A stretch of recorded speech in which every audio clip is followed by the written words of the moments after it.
And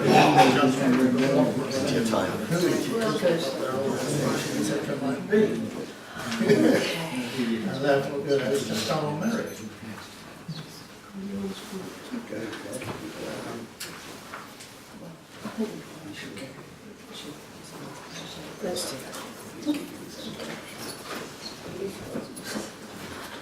Well, good afternoon, everybody, and thank you very much indeed for coming to this lecture and to the AGM. We're very happy today to have not quite the 4 speakers that we appear to have, but a representative, Professor Cyprian Broodbank, Director of the McDonald Institute for Archeological Research and Disney Professor of Archeology at the University of Cambridge. He will present the findings of the other 3 listed speakers and himself, of course. And many other people. And many other people. We shall end up with something akin to the Oscars at the end. But on the excellent title, Nothing to Do with Aphrodite, New Fieldwork on the City of Ancient Kythera. Cyprian, thank you. Thank you very much, Judith, for that very kind introduction, and it's a great honour and pleasure to be speaking to you today and to see so many old friends and familiar faces in the audience. I was particularly touched to get the invitation from Margaret, I have to say, to give this annual lecture, because Margaret and I go back a long way to the time when she signed up to take one of my courses when I was a young rookie lecturer at UCL. It was, as you can imagine, a terrifying experience for me. The gimlet eye, the razor wit, the absolute zero tolerance of intellectual fluffiness of any variety. And, of course, quite rightly, UCL being a progressive kind of place, would allow the students at the end of the course the right to give an anonymous evaluation of their lecturer. Jolly good thing, too. And, of course, none of us, particularly with the smaller courses, were ever tempted to do a sort of contextual analysis of these anonymous records to find out who might potentially have given us what. Now, we didn't do that, of course, but were we to have done so, I'm pretty sure that I know that Margaret, on a score of 1 to 5, would perhaps have awarded me a 3. It's really worse than a 1, isn't it? And all I can say is I'm immensely touched that you obviously think over the intervening period I've got better. There's some room for improvement in my performative abilities. So I shall try at least at a 3.5, if not a 4. And I'm sure they'll pass around a hat at the end of the day and you can all vote. Right, well, as I am, as Judith has already said, the representative of the broader directorate of a field project, and I'll be presenting today, which is very much the collaborative work of many, many people. Given that I and my fellow presenters are all archaeologists, you'll be unsurprised to hear that we're going to talk about a hole. But it's not a hole in the ground. It's a hole in space and a hole in our knowledge.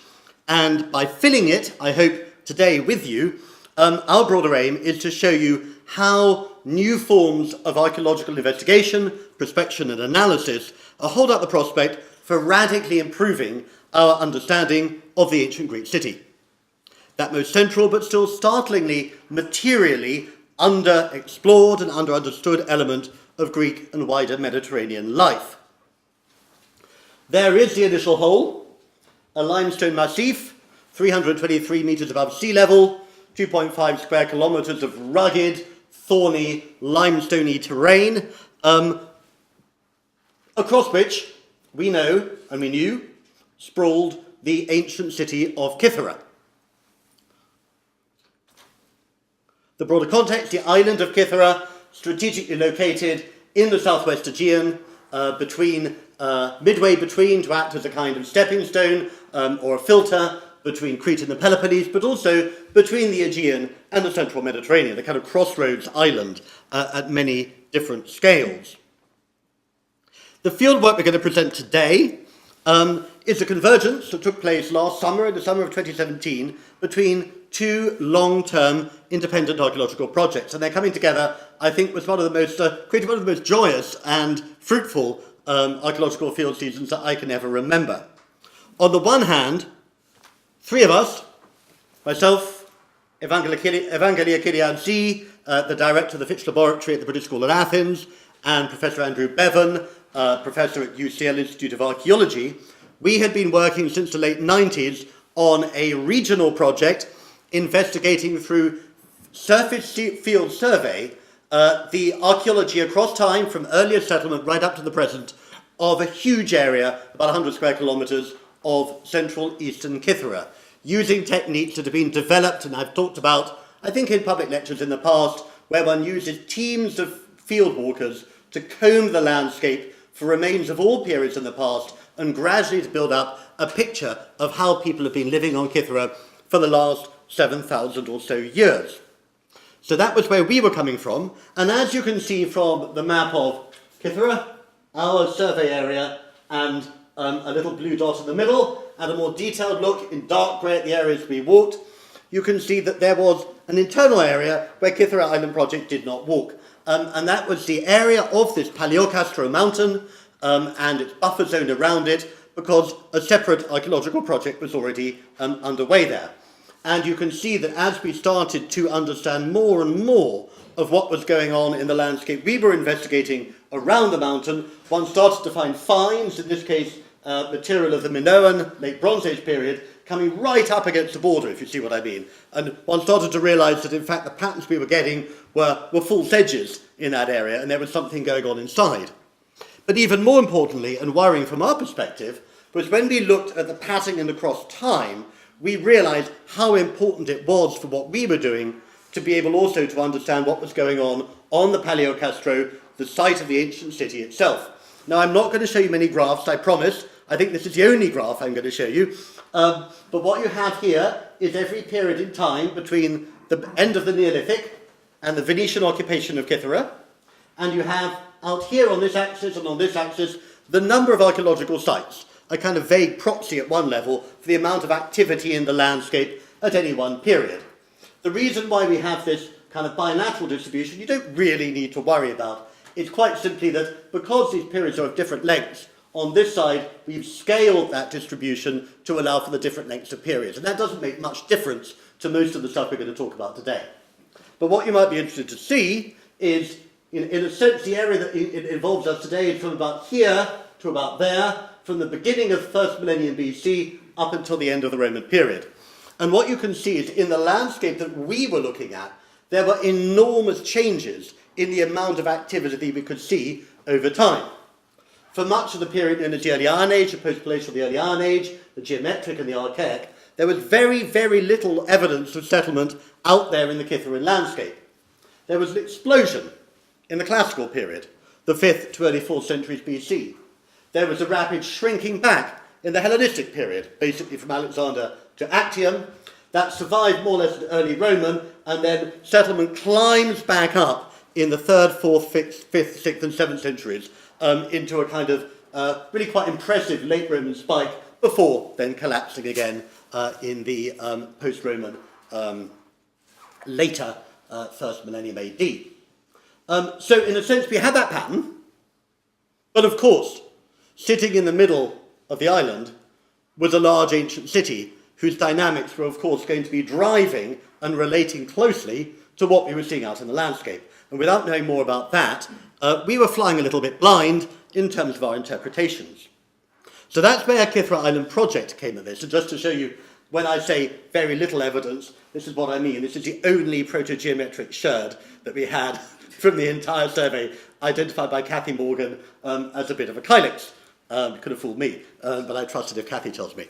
The other strand, of course, was the long-term engagement by Professor Ioannis Petrokilos, formerly of the University of Ioannina, who is a native of Kythera and had been working on the site of Paleocastro since the 1980s.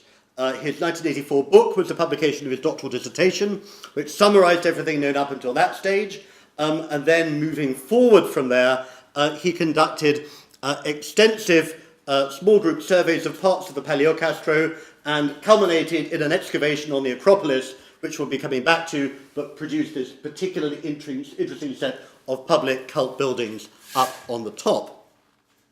His interest, I think, in a sense, was combining with us to find out how we could actually understand how life was lived over the entirety of this rugged urban site, as opposed to in the areas where he'd been excavating and been able to find particular elements of architecture and other indices of public buildings. So it was a marvellous combination of skills and knowledge built up over decades on both sides that we brought together.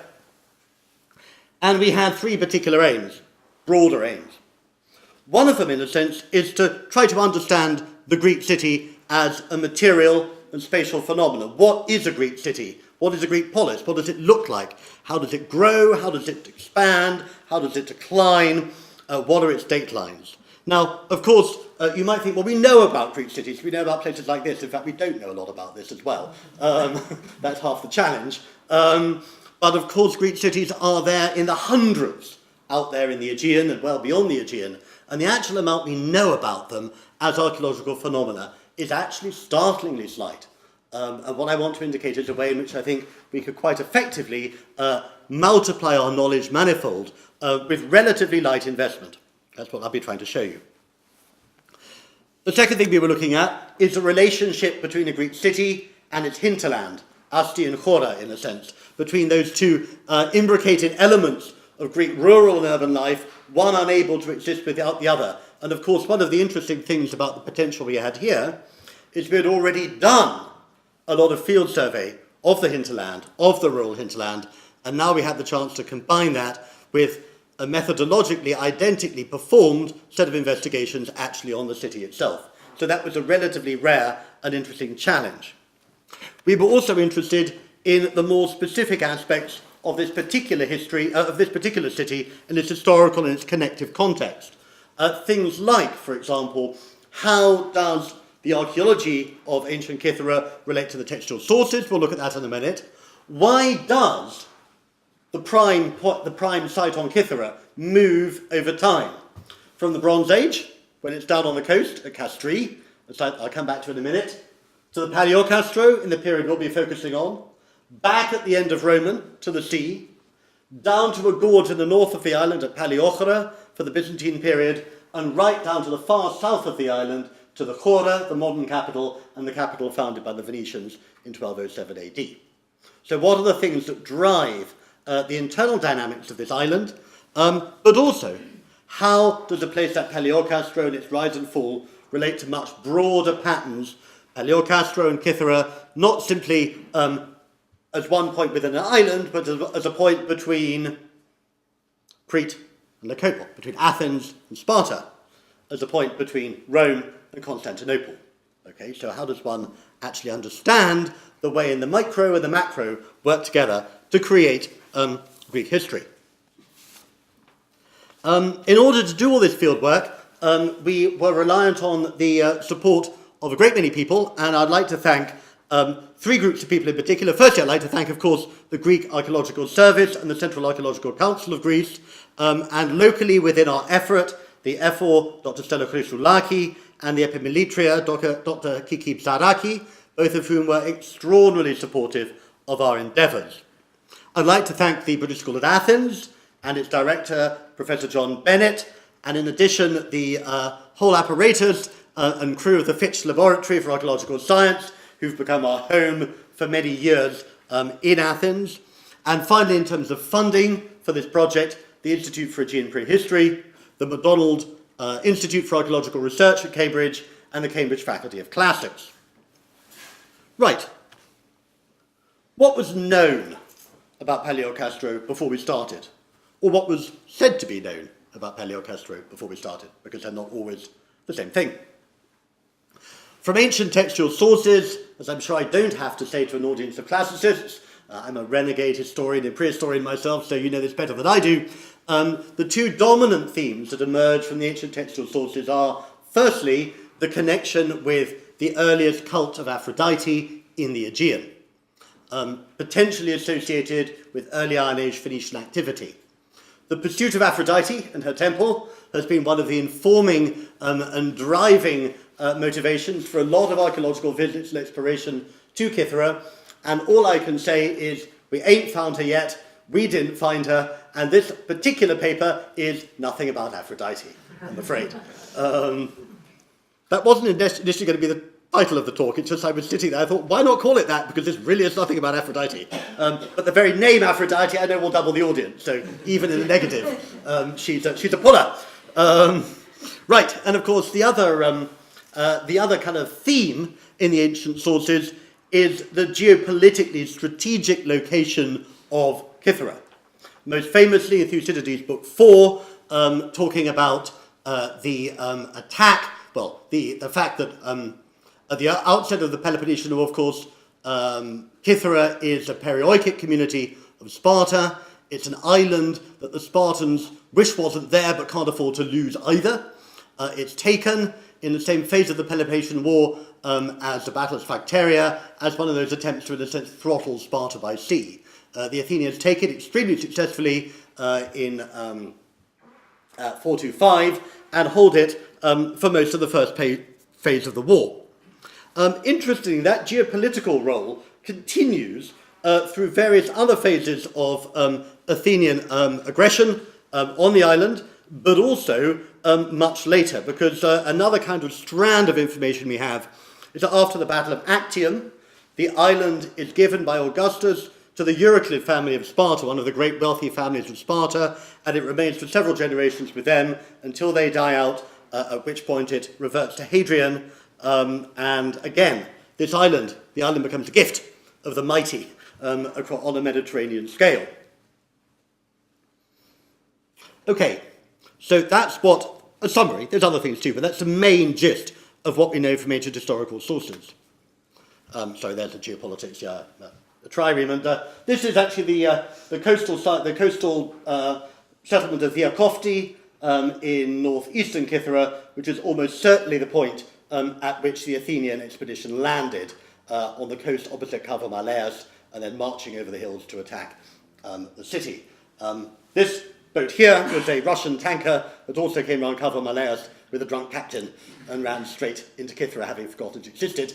And it was rather amazing because we were actually doing our field survey at the time, back in 2000, I think. And one morning the team were walking there and there was nothing there. And the next morning they went out there at dawn, as they do, and the sun came up, and there was a large shipwreck in front of them. And I think they wondered whether they'd had too much the night before. Well, as the captain clearly had. Right.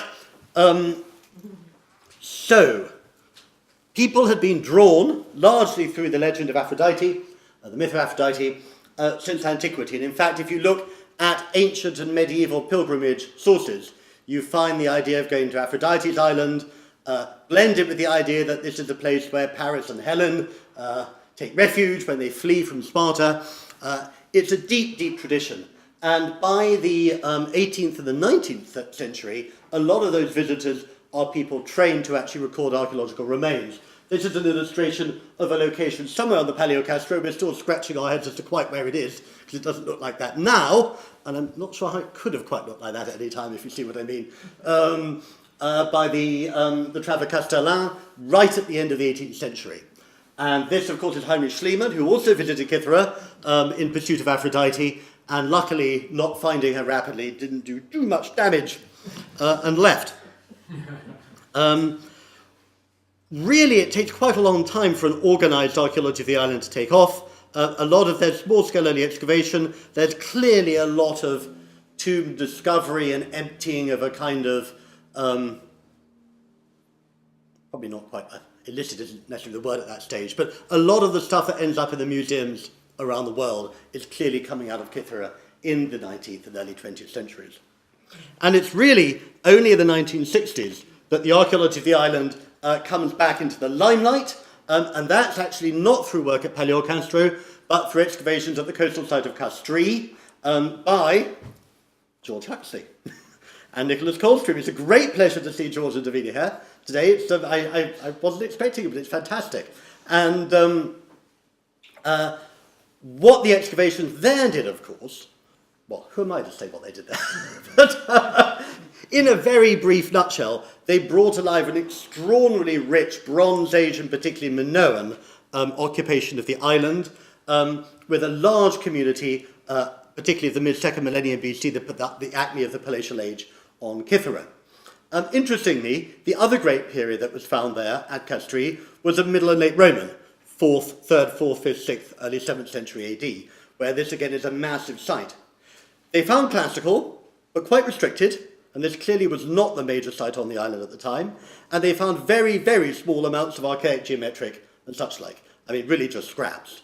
So clearly, this wasn't where it was happening in the early Iron Age, and arguably this was not the primate site either in the classical period. And indeed, it's really beyond dispute that this is the location referred to as Scandia in the ancient, or from Homer onwards, in fact, by Strabo and others, which appears to have operated as some kind of scala or port for a larger site inland. The emphasis, in a sense, on Bronze Age Kythera continued into the early 90s with a famous excavation by Yannis Sakellarakis of a Minoan peak-top sanctuary at the nearby site of Ios Georgios, Castries, seen here, Ios Georgios up there. But in the meantime, returning to our theme of today, the Paleocastra itself, Professor Petrokilos had been conducting increasingly intensive explorations, culminating in an excavation which encountered on the Acropolis this multi-period temple here, beginning in the 8th century BC and going on through various phases at least until Hellenistic. And this is a temple that he's given many public lectures on. It's an extraordinarily exciting find, and it, by epigraphic evidence, can be associated, in fact, not with Aphrodite, but with Athena. And particularly from the geometric and archaic, it's associated with very wealthy dedications of metal goods in and around the shrine. So an exciting and important find, and all the more reason to want to know more about the community that supported and lived around this temple. I suppose the final thing to emphasize is that small-scale excavations by Aristarchopoulos of the Greek Archeological Service in the lower town also began to document some of the phasing and architecture of the city as a whole. But if we stand back and summarize what we knew at a general level before the summer of 2017 about the Paleocastra, there it is, we knew that there was a lower town of some distribution. We knew from coin finds that it went up to probably a generation or two after Augustus. We didn't really know where and how it began. We didn't know how big it was. We knew up on the Acropolis there was a temple to Athena. We didn't really know what was going on the rest of the Acropolis in detail. We knew that there was a fortification wall, or several phases of fortification walls around the site, and it was pretty clear from a variety of finds that there were also cemeteries, as one would expect, associated with the Paleocastra. We also knew that after antiquity, several Byzantine churches, particularly Ios Vasilios and Ios Kosmas here, had been built on and beyond the ruins of the ancient city. Well, in 2017, in a way, the stars aligned. The three of us who had been working for a long time on Kythera Island project and other projects had really kind of completed our study, and we felt that we knew as much as we ever could from what we had. Petrokilos had finished his excavations of the Athena temple. The service were interested in finding out more about what was going on the mountain. And last but not least, and I think this is an important element of the way that things actually happen in the archaeology of the Mediterranean, there was a massive fire that swept the Paleocastro about 3 or 4 years ago and stripped most of the vegetation off it. Pure serendipity. But without that, no way you could have walked that site. I tried 15 years earlier. It was absolutely brutal. And this is, some of the pictures you'll see are even after that, and they still look pretty bad. So what we set out to do last summer was, in a sense, a multidimensional archaeology of a Greek city. We worked with the technique of intensive field survey, walking, as we had the remainder of the central part of the island, walking the surface with teams spread at 15-metre intervals to count and collect pottery. But we also brought in some new techniques. As you'll see in a minute, we used drones to do aerial documentation of the architecture and topography of the site. We used subsurface geophysical techniques to try to peer under the ground to find architecture without actually excavating. and we spent an awful lot of time, there's Kathy looking vaguely dazed by the experience, I think, doing intensive study of the pottery. This is a result of the intensive field survey that we did, and if you look at this, each of those little squares is an independent unit of investigation that we call a tract, and if you zoom out from one of those, you find 5 lines, each representing a walker, an individual archaeologically trained walker, walking uphill and downhill, and counting and recording every 10 metres what they found. So that means that we can control all the information we have from this site on a kind of 10 by 15 metre spatial accuracy. And you could say, well, why not use GPS, because you can get that down to nothing. But if you were clicking every single GPS find, as you'll see from the numbers I'm about to give you, you wouldn't really be able to move. Okay, so that was the main aspect there, and that filled in a wider mosaic of surface investigations right the way across our part of the island. The conditions of field walking on the Paleo Castro are pretty brutal. This is not untypical walking conditions, 45-degree limestone slopes in 40 degrees, overgrown with burnt maquis. And the nice thing about burnt maquis is it can't scratch you as high up, but the nasty thing is that burnt stumps of it can go through your boot if you jump onto them. This is a PhD student of mine at Cambridge, Michael Loy, having a pleasant rest in no shade and head-high Bourne-dead. And, yes, dream on, exactly. We used to think, what was that man thinking of? He had clearly never been there. Now, to show you the kind of scale that this work can, scale of evidence that this work can produce. 2 teams of 5 people walking for 2 weeks over the whole of the mountain, counted, recorded 26,600 pieces of pottery and 21,300 pieces of roof tile. So round about 50,000 pieces of pottery sitting on the surface. Given that we have 15 metres spacing, we were probably seeing a fifth of the landscape. Multiply that by 5 to 250,000 pieces that we would have counted if we had walked at tighter spacing, and thank God we didn't.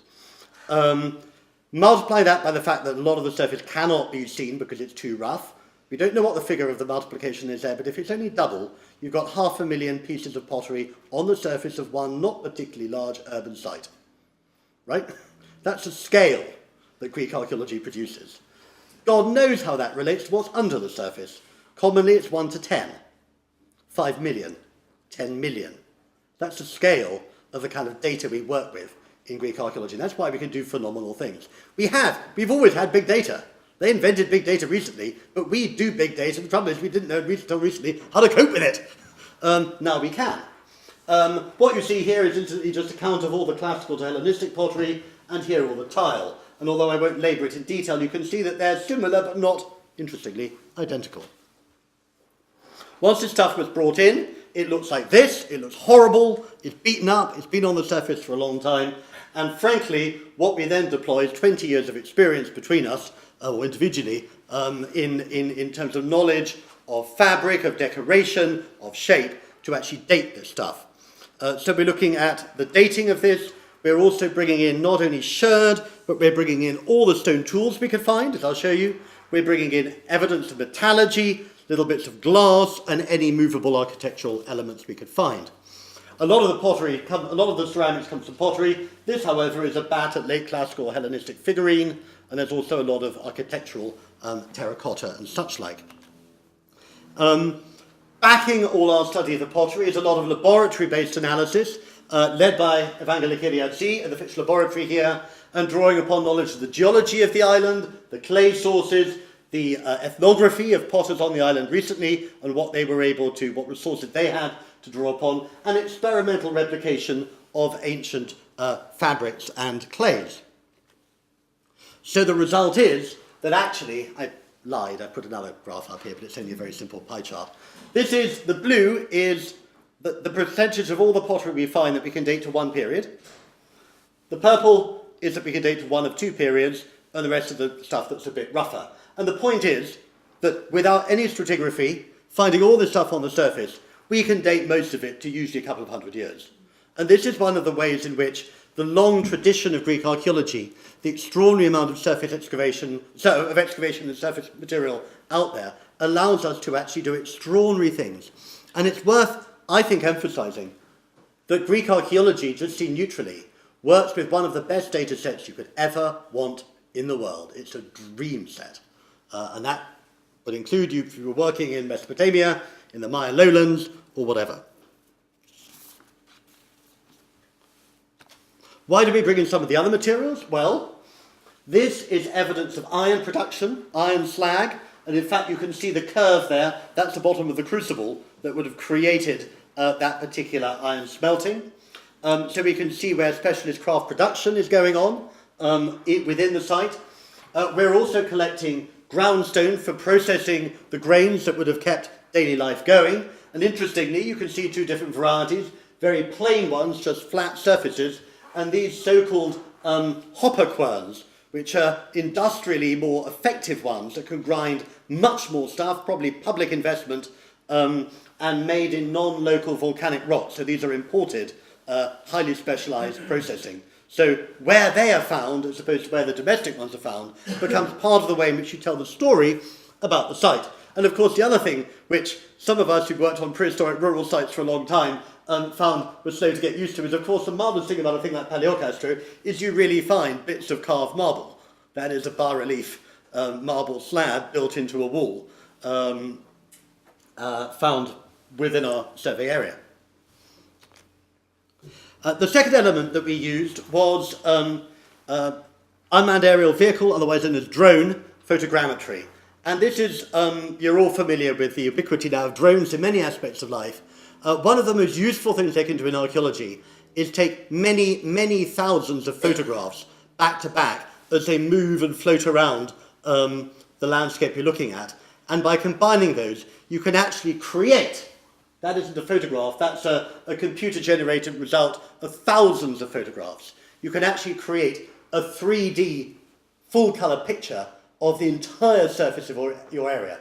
And I must say, if I'm thinking about what had changed between these surveys we were doing back in the late 90s and now, actually being on the top of this mountain and hearing this terrifying whining noise and seeing this little white thing zip past you, and you knew, 50 metres off there in front of you, there was a cliff in front of you and a classical wall down there that you would kill yourself trying to get to, and there it is just going click, click, click, click, click, click, click, right?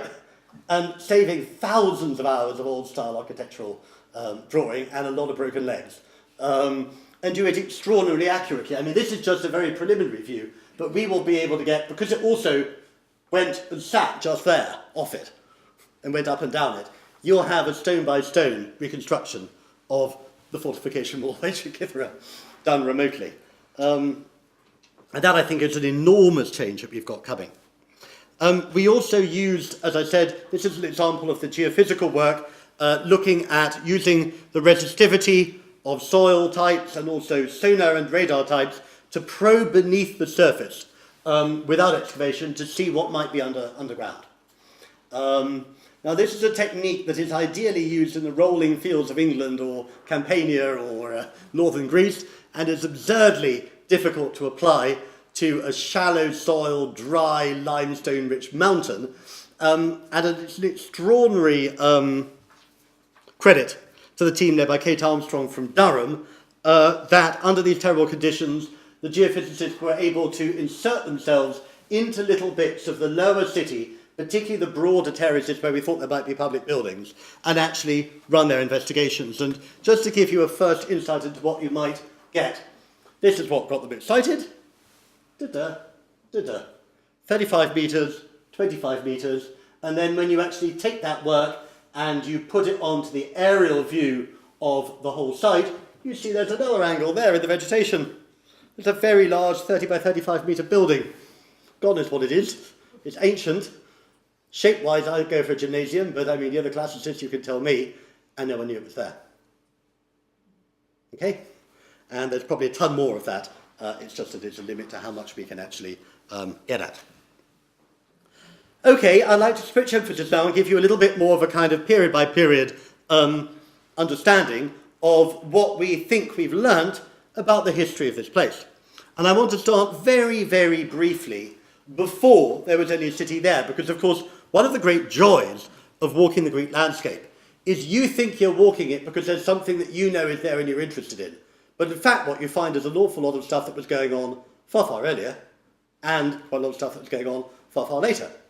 Before the city, people had been messing around on the Paleocastro for at least 5,000 and probably 6,000 years. Since the end of the Neolithic, there are all kinds of stone tools over it. By the 3rd millennium BC, in the late 4th in fact, there was a hamlet right up there on the summit, up there. Interestingly, however, and this is quite interesting actually for our broader pattern, as we move into the 2nd millennium BC, which is the later Bronze Age, the period of the palaces on Crete and the mainland, Minoan Mycenaean period, which is a period of enormous rural settlement around the island and also a vast concentration of activity at Castries. We actually see people moving off the mountain. There's no one up on that mountain for most of the 2nd millennium. It's empty. Okay? They're down there in the Neogene lowlands and on the kind of Neogene flat plateau farming. This is not, there's a strong aversion, and you can see that since the red dots within the area are all around the edge. So what you're clipping there is the edge of the rest of our pattern, not actually activity on the mountaintop itself. And that did actually, to Professor Petroculus' delight, at least allow us to scotch one particular concern. There is no Minoan peak sanctuary on the Paleocastro. Okay? There are ones elsewhere on the island, but not up there. And it's interesting that that aversion to this Acropolis location extends also to the Mycenaean period. Okay? So when do people come back to Paleocastro, summit area, and what in a sense could you see as the beginning of the life of what will become the ancient city? We start to see people going back right at the end of the Bronze Age, in the period we know as post-palatial. After the fall of the great palaces on the mainland and in Crete, the 12th century, the 11th century and onwards, we start to see very small amounts of material, but spread quite widely over the Acropolis and the slopes coming down off it here. And that pattern carries on through the geometric and the archaic periods. And this is rather interesting and was something of a relief to us, because in the rest of our survey areas, you can see from the very small number of dots we have, we are really embarrassed for the early Iron Age and even for the archaic period in terms of rural sites. So we've got a very concentrated, what we call nucleated pattern of life, where most people are living in one place up on this mountain. And indeed, that's quite similar, I think, to what people get from Laconia and elsewhere. So that fitted in quite well. I should say, we might say, well, how do you know? How do you date this pottery? Unfortunately, we don't date it from large intact pots with fineware designs and birds and such like all over them. We date them from things like this, incredibly rough hunks of pottery, but using 20 years of experience of a combination of shape, fabric, which changes, and decoration, you can start to triangulate where you are, at least in relative time, between at one end, the Mycenaean Palatial Age, and at the other end, the Archaic. And you start to get, and it was interesting, we were trying to do that, Vangelion and I were trying to do that as prehistoric archaeologists, particularly Vangelion, and saying, I think this one will come after this one and that one, and then getting in someone like Kathy who really knows the shapes and forms of this material, and it's sort of lined up quite nicely. So we think we have a proto-understanding of how this settlement emerged. It probably remained quite small for quite a long time. The early site appears to be on the summit and then spreading down the upper slopes of the Acropolis here. There would have been, in addition to the Athena temple on the summit, there appear to be large numbers of rock cuttings identified by Nancy Krastopoulou, who visited us for several days, that show probably the bases of houses in rows around the upper slopes. There's almost certainly the remains of a short fortification wall around the upper edges up there, and there are probably ruins of tombs outside those walls. Probably not more than 10 hectares, 100 stremata roughly, of settlement. Something that you wouldn't call a city, big village, large, proto-urban maybe if you want that term, but certainly not a large community yet.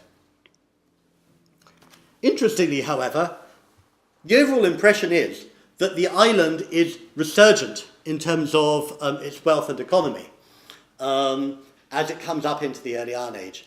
The number of wealthy finds from the Acropolis from the Athena temple that Patroklos found. These are not examples, these are actually from Mount Georgios, Trufunu, they're the Bronze Age ones, but also things like these architectural terracotta elements suggest that actually this is a city, this is a community starting to rise up again in wealth and connections as we move into the first millennium BC.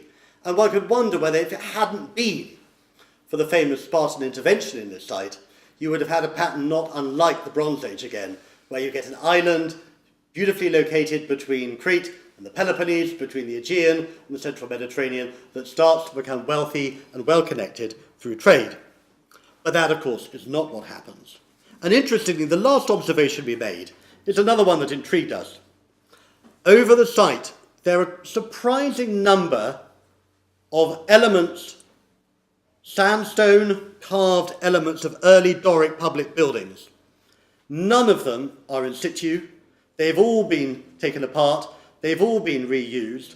They're probably 7th, early 6th century. And we wonder whether what's going on is this either some kind of slighting of the public architecture of the indigenous community by the Spartans as they come in, or by the Athenians when they briefly come in. But one starts to wonder whether some of this pattern can actually be linked to the politics of the island. Well, what about the classical period itself, the 5th and early 4th centuries? This is a period, of course, of textual prominence of Kythera, and in a sense, I think a lot of us went in with a naive assumption that there would be huge finds and this would be a kind of peak period for the island. Now, of course, that is balanced by the knowledge that throughout the early classical period, in fact for most of it, and indeed for the late Archaic as well, the island had been conquered by Sparta and had become a dependency, a perioic community of the Spartan state. And that raises an interesting question: what does a dependency of Sparta look like archaeologically? We've done it in Laconia. What would it look like on Kythera? Well, there were some quite interesting surprises. The settlement is a bit bigger. It's not that much bigger, probably about 20 hectares. And in fact, compared with the relatively modest size of the urban community at the middle, you have an awful lot of stuff, as we previously discovered, farms and villages and shrines and workshops in the landscape around it. So in fact, the rural-urban balance is changing a lot. There are an awful lot of people living, or at least working, and probably living some of the time, out there in the countryside. And the actual concentrated area on the Acropolis is not that great. We also were quite struck to find far less fine decorated pottery, including black figure and red figure, than we did done on the coast in our field survey, let alone in the excavations at Castries.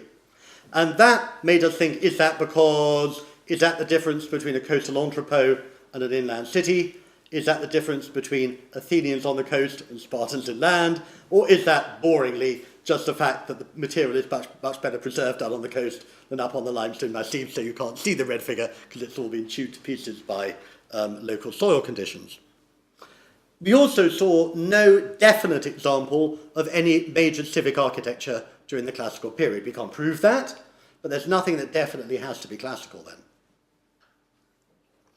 Most of the ones that we do think we have are rather later. And the main building operation we can see appears to date to quite late in the classical period, probably first half of the 4th century, which is the second phase rebuilding of this great fortification wall that extends the fortifications in classic kind of late classical technique, rather than just enclosing the inner area, contour hugging way out around the ridge to cleverly enclose a very large area of land. And it's quite plausible that what we're picking up here is the actual wall that's described as being built by Conon in association with the Persians and Persian money when they retake Kythera in the early 4th century. So, interestingly, all kinds of insights. But in a way, if you were to say what is the archaeological signature of a town under the Spartan yoke at this stage, you would say it's fairly low-key. You might be looking for archaeology of garrisons. We don't think we can do that yet, but there are some subdivisions of the settlement that could be interesting to look at. And it would be interesting to say, is the dispersal of a lot of the population in the landscape, is that just a general classical phenomenon? We see it in a lot of other surveys as well. Or is it because, in a sense, ruralization is one strategy of breaking down the political power of a city-state? splitting people up, spreading them out, which after all is exactly what Assyrian and Babylonian empires will do in the Near East at this stage. If you look at the archaeology of Israel, for example, in the conquest period and beyond. The great surprise was when we moved into the area, the Hellenistic period, broadly between the mid-4th century and the Battle of Actium. And this was a period we knew very little about on Kythera up till now. We'd found very little of it in the landscape, and we found the city swarming with it. This was the great period of Kytheran urbanism. In fact, it's quite a cautionary tale for those of us who do this kind of archaeology. In the rest of the map, bright yellow, the only 3 major finds of Hellenistic material that we have. 2 of them are clearly to do with passing ships and amphoras coming on and off, and one is a little pottery site just around the back here. Almost everything we found, apart from a few random light sherds there, was actually within that central area. This is a huge concentration of people, and in fact that matches quite well with the records we have from the 4th century of a famous inscription that talks about grain exports from Cyrene to a series of Greek cities. Kythera appears twice and gets a large load of grain both times. So this is actually quite a major outfit then. We also suspect, although we can't prove it, that a lot of the large civic architecture, particularly things like this, is great. This was a marvellous find that Professor Cyprian showed us. You go down through the bushes, through a whole lot of burnt maquis, and underneath a later terrace wall, just half the course poking up out of the ground, 10-15 metres of ashlar masonry sitting there. And that's just down there from that building. Okay? So there's a lot to be found. So this is an example. This is the classical pattern and the Hellenistic pattern. Completely different ways of living in the same landscape. And of course the question is, why? Well, one answer might be simply that, of course, with the end of the classical period, gradually, Kythera actually becomes an independent city-state again. And in fact, that political independence is good for urbanism. People are drawn together by being part of a political community. But a very different answer comes if one thinks about the relationship between Kythera and its neighbouring satellite island of Antikythera. Seen in this beautiful winter photograph, that's Antikythera, and those high, high mountains under the long white cloud are actually Crete. That's Western Crete. Gramvusa, probably, Gramvusa there, probably White Mountains certainly up there, etc. Now, Antikythera and Kythera are an interesting pair of islands to look at between them. Saravopoulos and others have been looking at Antikythera for a long time, but shortly after the main fieldwork on Kythera ended, Andrew Bevan, James Connolly and Aris Saravopoulos together did a field survey of Antikythera. Tiny island, population today under 100, 20 square kilometres.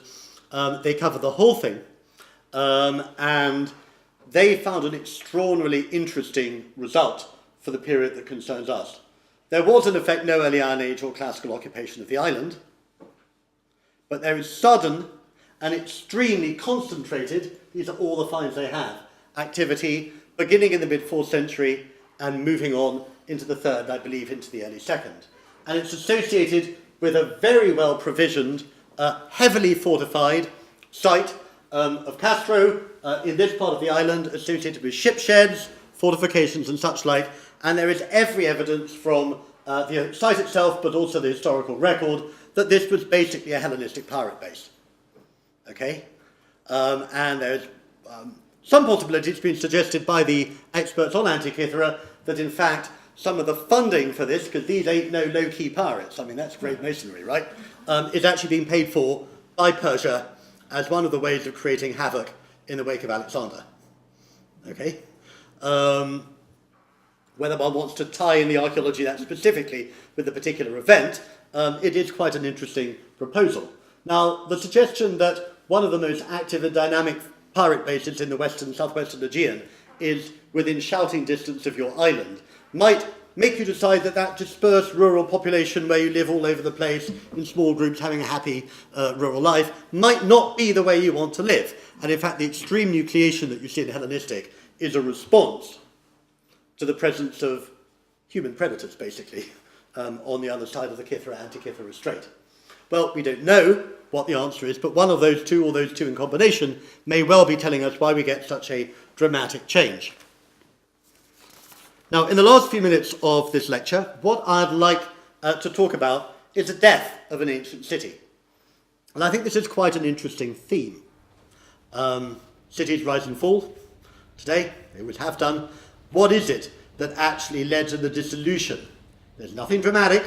There was an earthquake at some stage, but they clearly rebuild in a major way after that.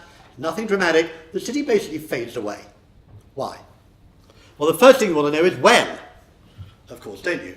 And we have a pretty good idea as to when that might be. The last material that we are getting concentrated in a kind of recognizable form on the city is probably second quarter of the 1st century AD. May go into Flavian, just, right? Somewhere around then.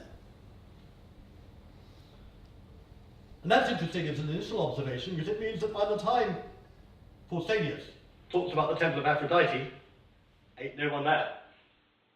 The city's empty. So what he's describing, or says he's describing, and who's telling him what, in whatever way, it's quite an interesting question. Interestingly, so just to explain, what you have here, by kind of shock contrast, the yellow are those Hellenistic finds, the red are the early Roman finds. Okay? So you can see much less of it and shrinking back.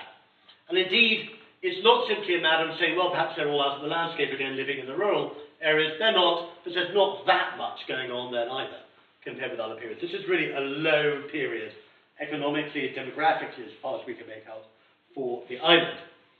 And that's quite interesting, because, of course, as I mentioned earlier, what actually is happening to Kythera at this stage politically is it is owned in absentia by the Euryclids in Sparta.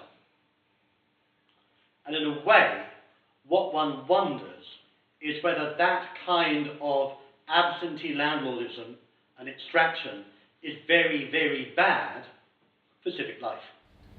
In a sense, what's happening is that this has turned into a kind of economic dependency of a great Spartan family at the cost of an independent, vibrant political community and economic community. We've got a long way to go there still, but it's quite interesting that although this is a period of peace, and although it's a period of apparent stability and return to Spartan ownership, this does not look a particularly prosperous period. The dates we have also matter for another reason, because, here we have early Roman finds, middle and late Roman, particularly middle, which is purple, no real pattern, green, most of the stuff is actually off-site, these are little farms on the edges here. So by the 3rd, 4th century, the city's gone. And rather, the city's gone well before then. But if you do look at what's happening at that period, the pattern elsewhere on the island is very, very different. We're seeing a resurgence of rural life, and particularly by the 6th and 7th centuries, 5th, 6th and 7th centuries, an enormous return to the coast around the site of Castries. Now the dates matter, because I think we were rather hoping that what you might get was a smooth process by which people who originally lived up on the Acropolis at the beginning of the Iron Age, moving down on the lower slopes, finally say, let's go all the way down to the coast. So you get a kind of smooth continuum. You don't get that because the town's dead before the 1st century is over. This pattern ain't coming up till the 3rd and 4th. This is basically Constantinople, I suspect, okay, in the response to the shift of the empire eastward. So you've actually got a kind of down trough and then a resurgence. And what's fascinating about what we can glimpse of the economic and political life of Kythera in the late Roman period is that instead of having a city, you have a group of very production and trade oriented settlements around Castries and around the bay. You have churches, you have fortifications, and it's as if, in a sense, as a substitute for civic life in the way we would understand it in the classical period. You've got protection, you've got bishops probably, or at least ecclesiasticals of some kind, and you've got big trading families and groups, a rather different sort of transition almost towards what one might understand as a medieval pattern already in this part of the world. And I just want to wrap up the story by saying that we do have intriguing evidence for what happens to Paleocastro in Byzantine times. There are two spectacular churches, at least two, Agios Kosmas and Agios Vasilios here, and this is Agios Kosmas, again here, with Byzantine pottery finds from our survey around it. And it's quite intriguing because this site of Agios Kosmas, and therefore Agios Damianos, there's some evidence from the epigraphy in the area that there was an ancient temple of the Dioscuri. Okay? Twins, transfer of ideas of that type.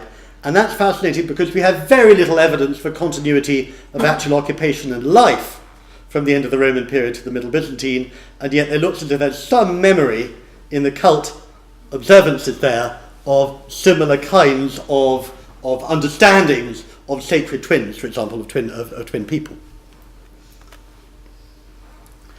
The real low point for Paleocastro comes during the Venetian occupation, which begins in the aftermath of the Fourth Crusade and creates, in a sense, a double life on the island between a strong continuing Byzantine community and a Catholic aristocratic elite of Venetian descent.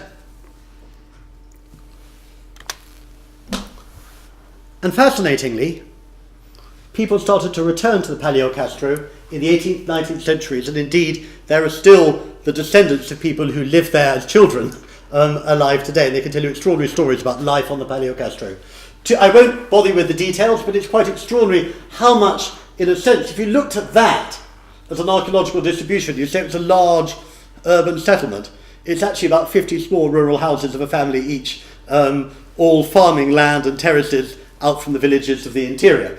But the nice point that you see here is that this is an area that has a reputation even today, if you talk to people who have farmed the island in traditional ways, of being extraordinarily rich and fertile land with extremely odd and rich and unusual vegetation types. And I kind of wonder how much that is a result of the changes in the soil of 1,000 years of people living there, dumping their rubbish there and everything else there, that have actually created a fertile hotspot through the activities that we all do every day, and in all varieties. Okay, a few conclusions about the archaeology and the history of Paleocastro. The first observation I want to make is a very, very simple one, and it's a rather crude measure, but we always think of the vast number of Greek city-states out there, their size and scale and the challenge of exploring them. And it's true. This project, okay, it backpacked off 20 years of experience, but it actually cost £50,000, which is nothing for a large archaeological project. It was done in 4 weeks, from first people in the field to final study. We're going to write it up this summer. There's a lot we can't learn, but there's a hell of a lot we have learned. And one starts to actually think, what are the ways in which one might effectively start to learn an awful lot more about an awful lot of Greek cities. You could do this to 30 or 40 Greek cities easily. And you'll start to see what is typical and untypical in their patterning. Their size, their growth, their depth, the way they're laid out. Secondly, what I hope I've been able to show you is a way in which ancient history and archaeology can actually talk to each other, not in the abstract, but within the particular problematics of a particular site and particular island whose archaeology and whose history is relatively well known. Thirdly, I put it to you that in a sense the idea of classical and classical archaeology becomes most interesting when it's seen within a much longer range set of options. Living on the coast, living on the mountain, living together, living apart, living in the highlands, living in the lowlands, and thinking about the way that those alternatives also tie in with questions of geopolitics, of networks, of land resource, investment and ownership, security, tradition, and as we've seen towards the end, memory, to shape these histories that are never simply cyclic, because each constellation is different. And for me, in a sense, classical history, broadly construed, finds its deepest and its broadest meaning in relation to that much larger, greater, longer tapestry. Thank you.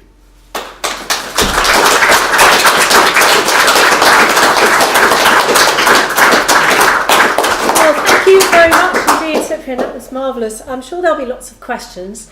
Can I ask people who want to ask questions to wait for the microphone, please, so that we can record the discussion for posterity, really? And a hand went up immediately from that gentleman. In the periods when the inhabitation is mainly on the city and there isn't much remains in the countryside, is it because there are kind of like farmers who live in the cities? Is it practical for them to actually go out in the morning to their fields and come back? Yeah, well, that's a really good question. And it's a question basically that people who do field survey have asked from the beginning. When we do find stuff in the countryside, are we finding stuff that is temporary and used for shelter during the day, or is it when people are actually investing and living out there in some respect? The answer is a bit of both. Certainly, in the early Iron Age, where the settlement's quite small, and probably just a couple of thousand people, you could easily walk to some of the best land around, and most rules of thumb say a couple of hours each way a day, for a farmer. You could easily reach it. When you get into Hellenistic, it will get quite a lot more difficult because, our estimate is there should be 5,000-6,000 people living in that city by that stage. And it's quite interesting, something I didn't mention because we haven't really pinned it or dated it, but there are very difficult to date, but there are clear glimpses of roadways out of the later city being constructed, probably ways of getting down the steeper slopes, maybe across the remers, across the gorges and things like that. So and those are ways in which, of course, your ability to reach out and bring stuff in from further afield would be different. But I think one of the key observations that comes out of your question is that, the classical and the Hellenistic period, probably it's a zero-sum game in terms of population. They're probably not dissimilar island-wide populations. They're probably not dissimilar island-wide populations, but in one they choose to live in one place, and another, some do, but a lot disperse. They're probably using very similar technologies and very similar potentialities of the land, so that's really about politics, I think, probably in the end, that's making that difference. Does that sort of answer your question? Yes, it does. More questions? Yes. Somebody right at the back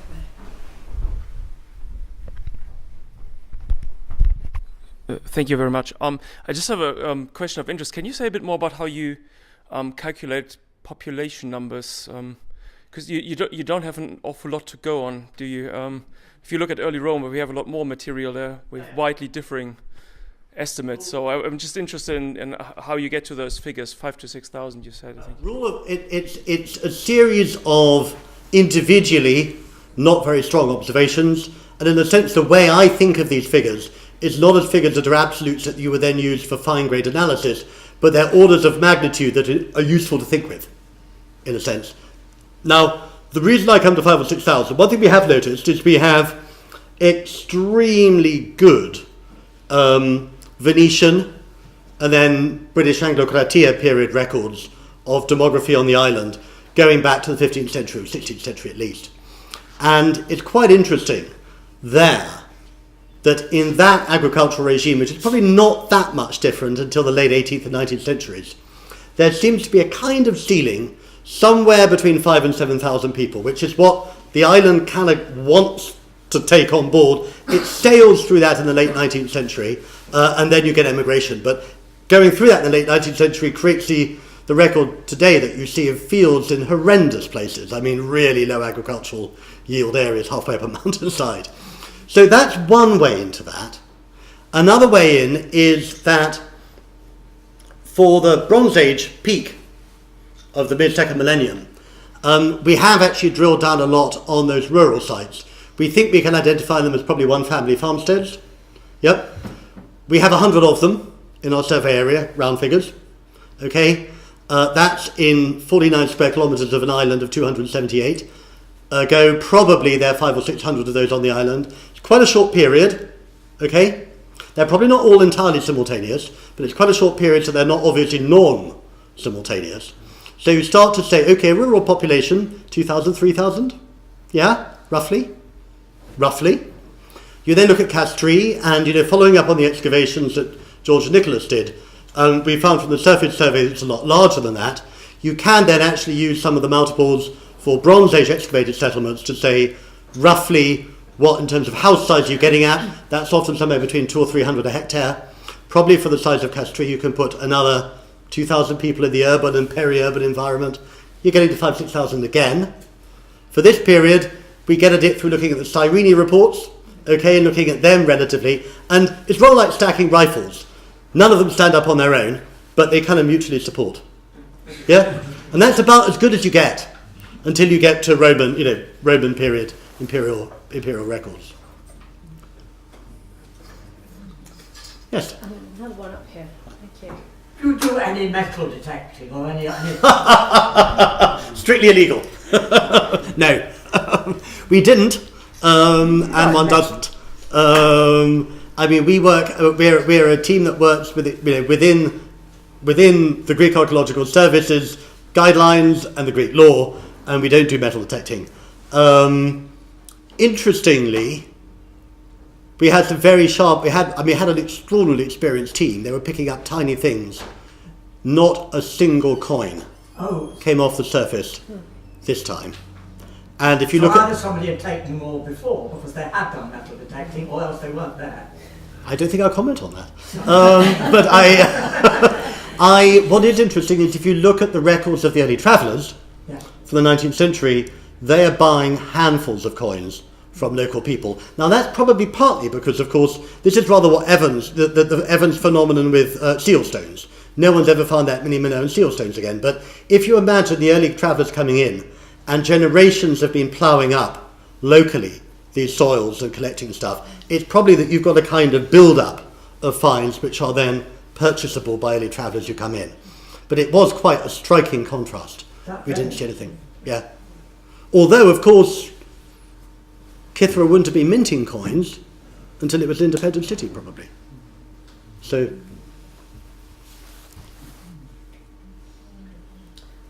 And another one over there. Sorry. Sorry, I didn't see the pictures. So far, no terrifyingly knowledgeable questions from classicists, which is all I've always been scared about, not being one myself.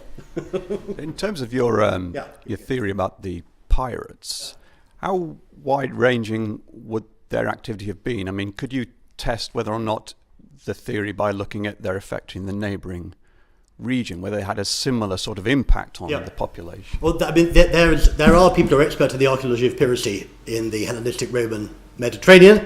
I'm not one of them, and to be honest, I haven't had as much time to look into this as I'd like.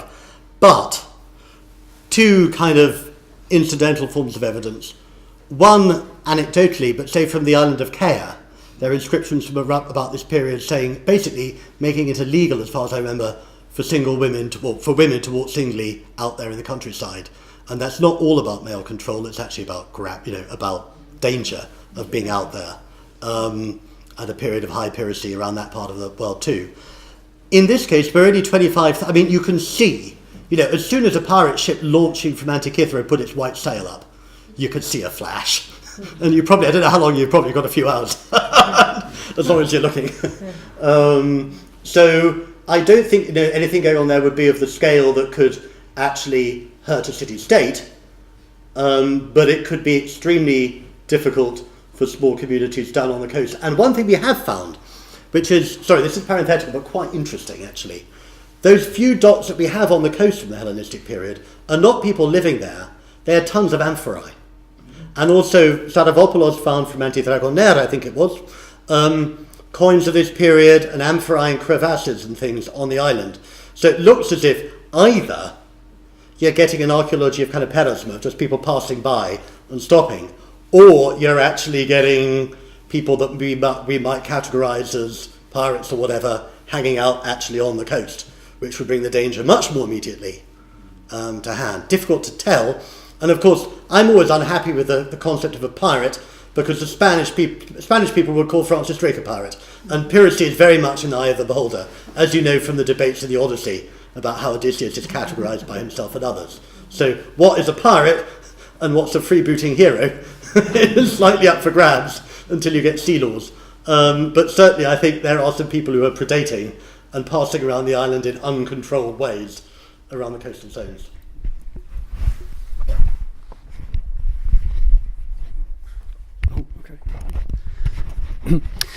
It's a fascinating picture. I've got a very little knowledge of archaeology of Crete, and sorry, I missed the first part of your first 10 minutes of your lecture.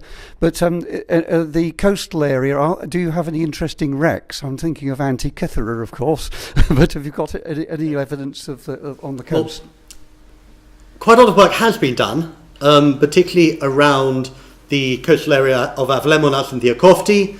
By Greek teams, there's several going on. There are several wrecks found. I think they range from very late classical up to medieval. We, of course, work, the way things work, we have a permit to do work on land. So we go down to the splash line, but no further, or down to the edge of the beach. But there is probably quite a lot to be done there. And certainly if you go to the Kythera Museum, which is a marvellous museum, recently restored if you're on the island, by the way, it's a fabulous museum. There are a large number of barnacle-encrusted amphorae that have come up from fishing work. So as you'd expect, there's a lot out there, not that much yet documented except for that area of the shore.